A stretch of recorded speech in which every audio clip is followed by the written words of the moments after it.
Modern retail in India has never been more volatile than it presently is. I'm talking about a sector that grew in 21 and 22 and finally has grown so much that is coming out to be a very dominant sector. I'm talking about quick commerce. Now, quick commerce in 21-22 was around $500 million worth of a market, which in 2024 has grown up to $3.3 billion. In 2025, this year, it is expected to cross $5.5 billion, and by 2029, it may cross $9.5 billion in revenue. Major players like Blinkit, Swiggy, Instamart, and Zepto are the prominent players in this sector, which account for 39, 37% if I talk about Blinkit and Swiggy, Instamart, followed by Zepto. There are much more smaller brands coming in, and major brands like Big Basket and Reliance are also jumping in. Even Amazon is jumping in because they know they might be late, but the market is so big that they will be able to get their due share. That is why they are investing very much. Now, FMCG brands also know that this is emerging out to be a completely new sector. While the kirana stores or big retail houses like Reliance Retail or D-Mart are already present, many of these companies like HUL, ITC, Parle and Adani Wilmar are seeing that 30 to 40% of the revenue from particular categories of these brands are coming from quick commerce, which is a very big thing if you talk about the overall revenue these companies generate. That is why FMCG companies have now decided to create a new price point strategy to position their products and divide it among the quick commerce, the kirana stores, and the big outlets like DMart and Reliance Retail. How they are trying this? They are working extensively with these quick commerce companies and are building on the data they have and the consumer purchase behavior, which is very important in the modern retail era. How?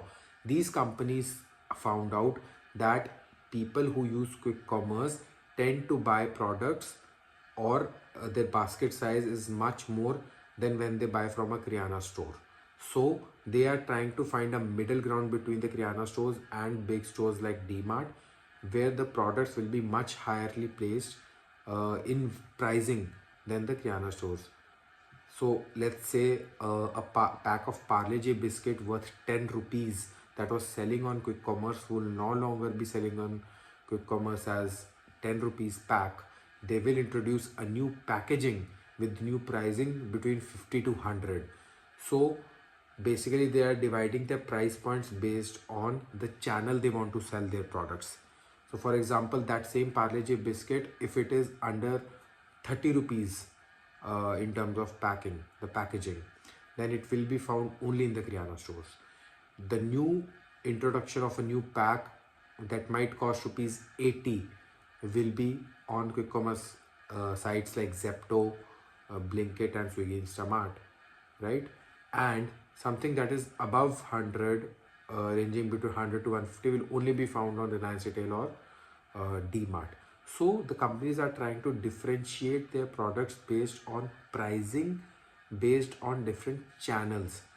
Similarly, Adani Wilmar has also said that they might introduce a completely new brand for the quick commerce segment for their edible oils and pulses. Very big thing. ITC, HUL, all companies are trying to segment their products, position their products based on new price point strategies. They are introducing new products, new packagings in the market for different price points, for different channels. That is how impactful quick commerce is. For these companies, 30 to 40% revenue of certain categories is coming from quick commerce, which is a very big thing. And that is why these companies feel the need to do this, because they know it is the future and they know that they cannot let this out. Further, consumers are also acting in a way where when they buy from quick commerce, they tend to buy products of much more value than they were buying from kirana stores, right? In a certain survey, it was also found out that around 80 to 90% of the people now buy one fourth of their grocery needs from these quick commerce sites.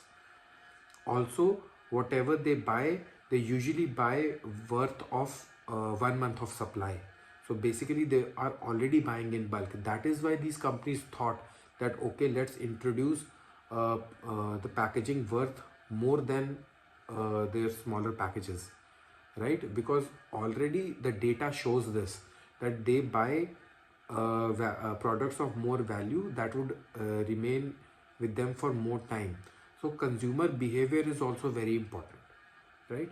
I hope you understand this concept and how the retail industry is reforming based on the quick commerce, how new price points are being introduced in the market, how these new price points are leading to new product and brand positioning, especially in new channels like quick commerce, and how the companies are trying to save all the channels, whether it's quick commerce, whether it's kirana stores, whether it's big stores like Reliance Retail and DMart, because no company can survive just on one channel.